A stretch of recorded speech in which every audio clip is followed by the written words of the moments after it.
තව එකෙක් ස්ටෙප් වල කටුත් ගහලා ඇවිල්ලා ඉරන් නැතුව කටු ගලවලා බලන්න. කටු ගලවන්න කැමති කුවරිද? මට සෙදි. A few moments later. මේක සින්දුවක් ඇදිලා ලියලා පුතේ මට මේක කියවන්න බෑනේ. ඔරිජිනල් සින්දුවේ තාලේ අල්ලලා කියන්න කියලා කියනවා. හරි. නිකන් මම වදන ටික කියන්න. මෙහෙම කියලා තියෙනවා ඈ.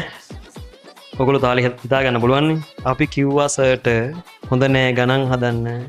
අපේ පුංචි මොලේට බෑ තව ගණන් හදන්න. සර් ගණන් ලියනවා. අපි ගණන් හදනවා. අපිට මෙහෙම පේනවා විභාගේ ළඟදිම එනවා. සර් එපා බනින්න. අපි හදමු හරියට. සර්ට සතුටු හිතෙන්න. අපි ගොඩ යමු හනික.